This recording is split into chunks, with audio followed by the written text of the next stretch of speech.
Herzlich willkommen zu einem neuen Video. Heute möchte ich mit euch die drei Smartwatches Eporax, Elegiant und LiveBee gegeneinander testen. Dabei gehe ich auf 6 verschiedene Testkriterien ein. Ich messe die Herzfrequenz und vergleiche die Werte der Smartwatch gegen ein richtiges Blutdruckmessgerät. Anschließend schauen wir uns an, wie die Übersicht der Apps aufgebaut ist. Ich vergleiche zusätzlich noch die Anzahl der möglichen Sportarten und die Wasserdichtigkeit der Smartwatch. Des Weiteren schaue ich mir die Angaben zum Akku an und zum Schluss wird getestet, wie genau der Schrittzähler überhaupt zählt. Maximal gibt es pro Rubrik 3 Punkte, also insgesamt höchstens 18 Punkte. Falls ihr es noch nicht wisst, zu jeder der Smartwatch gibt es ein eigenes Video und in den Kommentaren könnt ihr nachlesen, wie ihr das vorgestellte Produkt gewinnen könnt. Dies gilt übrigens für alle meine Produktvorstellungen. Kommen wir nun zu dem ersten Test. Bei jeder der drei Uhren gibt es die Funktion der Herzfrequenzmessung. Die Smartwatch misst optisch über Sensoren, wie oft euer Herz pro Minute schlägt. Diese Informationen könnt ihr dann nutzen, um zum Beispiel euer Training entsprechend anzupassen. Zuerst teste ich die Smartwatch von Eporax und vergleiche parallel mit einem stationären Blutdruckmessgerät, der bei mir am Oberarm misst. Die Uhr ist bereits nach 25 Sekunden fertig mit der Messung und zeigt eine Herzfrequenz von 61 an. Und bei dem Blutdruckmessgerät werden 62 angezeigt. Ein Top-Ergebnis, mit dem ich vor dem Test überhaupt nicht gerechnet habe, dass eine Smartwatch überhaupt so genau messen kann. Das gibt für die Eporax die vollen 3 Punkte. Als nächstes ist die Smartwatch Elegiant dran. Die braucht zwar etwas länger für die Messung, aber in diesem Test zählt die Genauigkeit des Ergebnisses. Nach ein paar Sekunden pendelt sich die Uhr ein zwischen den Werten 64 und 65. Das Blutdruckmessgerät zeigt 65 an, somit gibt es auch für diese Uhr die volle Punktzahl.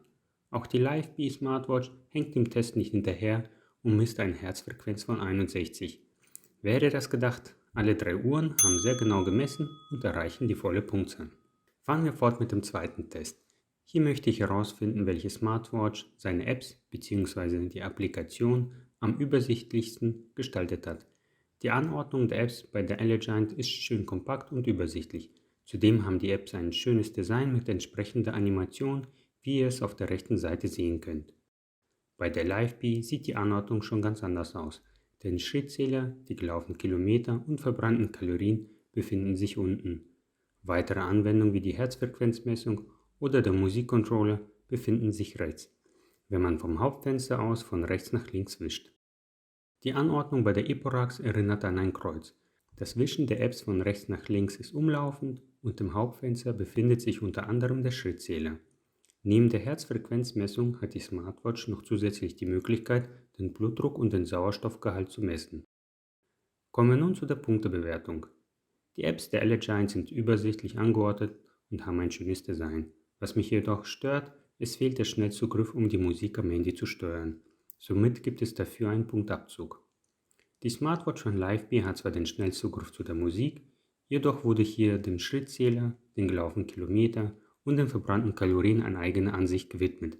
Zudem gibt es ganz unten noch die Gesamtübersicht, also insgesamt 4 Ansichten, die das gleiche zeigen wie bei den anderen beiden Smartwatches in einer Ansicht. Für mich ein Grund, hier einen Punkt abzuziehen. Des Weiteren finde ich das Design der Apps nicht so ansprechend wie bei den anderen beiden Uhren und deswegen wird ein weiterer Punkt abgezogen. Die Eporax hat zwar keine animierten Apps wie die Elegiant, dennoch ist das Design der Apps ansprechend. Auf dem Hauptbildschirm sind alle wichtigen Angaben auf einen Blick zu sehen und wer mehr Details, zum Beispiel zum Schrittzähler haben möchte, der kann einfach nach links oder rechts wischen. Die zusätzlichen Funktionen wie den Sauerstoffgehalt zu messen oder die Kamerafunktion, mit der man die Kamera am Handy auslösen kann, um Selfies zu schießen, macht die Smartwatch zu einem guten Allrounder für kleines Geld und von daher gibt es von mir hier die volle Punktzahl. Schauen wir uns nun die verschiedenen Sportdaten an. Bei der LiveBee sind es insgesamt 9 Stück. Ähnlich ist es auch bei der Eporax. Hier gibt es zur Auswahl 8 Sportarten.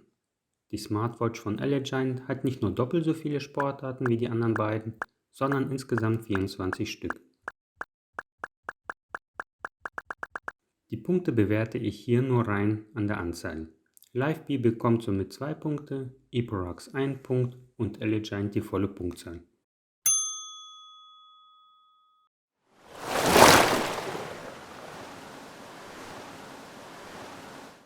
Die meisten Smartwatches für einen Preis von unter 50 € sind entweder zertifiziert nach IP67 oder IP68. Wäre eine der Uhren überhaupt nicht wasserdicht, dann würde ich 0 Punkte vergeben. LiveBee und Elegiant erhält somit die volle Punktzahl und die Eporax 2 Punkte. Als nächstes wird der Akku verglichen. Wir schauen uns somit an, welche der Uhren am längsten mit einer Akkuladung durchhält. Alle 3 Testprodukte sind innerhalb von 2 Stunden voll aufgeladen. Bei der Akkukapazität hinkt die Elegiant etwas hinterher mit den 180 mAh. Bei täglicher Anwendung hat die Eporax die höchste Nutzungsdauer von 10 Tagen und muss dann wieder aufgeladen werden. Im Standby, das heißt wenn die Smartwatch nicht getragen wird, hält der Akku bei der LiveBee 15 Tage, bei der Eporax 30 Tage und bei der Elegiant 25 Tage. Die Eporax nutzt die Akkukapazität am effizientesten und hat dadurch die höchste Nutzungsdauer und Standby-Zeit. Aus diesem Grund bekommt die Eporax 3 Punkte, die Elegiant 2 und LiveBee nur 1 Punkt. Kommen wir nun zu dem letzten Test, in dem ich verglichen habe, wie genau die Uhren die Schritte zählen können. Bei allen 3 Smartwatches ist der Schrittzähler auf 0. Durch das Schwingen meines Arms soll ein Schritt simuliert werden. Wenn dir das Video bisher gefällt, dann freue ich mich über ein Abo und Daumen hoch. Denk daran, wenn du am Gewinnspiel teilnimmst, dann kannst du die vorgestellten Produkte auch gewinnen. Nach 100 Armschwingern zeigt jede der Smartwatch fast das Doppelte an. Für mich ein Zeichen, dass ich hier was falsch gemacht habe und die Bewegung beim Test zu unnatürlich war. Nach weiteren Probieren habe ich einen erneuten Versuch durchgeführt und bin in der Wohnung 100 Schritte hin und her gelaufen. Nach 100 Schritten zählt die Eporax 116 Schritte, somit haben wir eine Abweichung von 16 Schritten. Die LiveBee ist schon etwas ungenauer und kommt auf lediglich 72 Schritte. Die LiveBee hat zu wenig gezählt, dafür hat die Elegiant zu viel gezählt mit 132 Schritten. Die Elegiant bekommt von mir 0 Punkte, weil mir die Abweichung beim Schrittzählen einfach zu hoch ist. Die LiveBee Smartwatch bekommt 1 Punkt mehr, die Eporax hat in den Test am genauesten gezählt und erhält 2 Punkte. Volle Punktzahl hätte ich vergeben bei einer Abweichung von ca. 5 Schritten.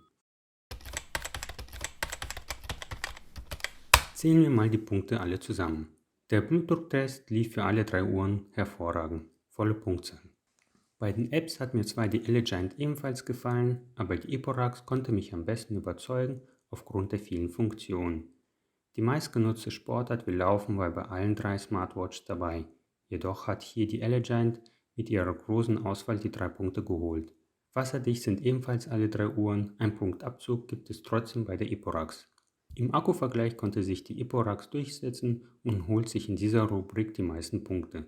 Im Endspurt hat zwar keine der Smartwatch die volle Punktzahl erreicht, dennoch konnte die Eporax überzeugen und hat die Schritte am besten gezählt. Somit kommt die LiveBee auf eine Gesamtpunktzahl von 11 Punkten, die Eporax auf 14 Punkte und die Elegiant auf 13 Punkte. Sieger in diesem Test ist für mich die Eporax.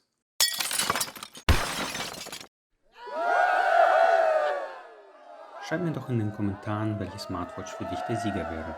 Ich hoffe, dir hat das Video gefallen und dass wir uns beim nächsten Mal wiedersehen.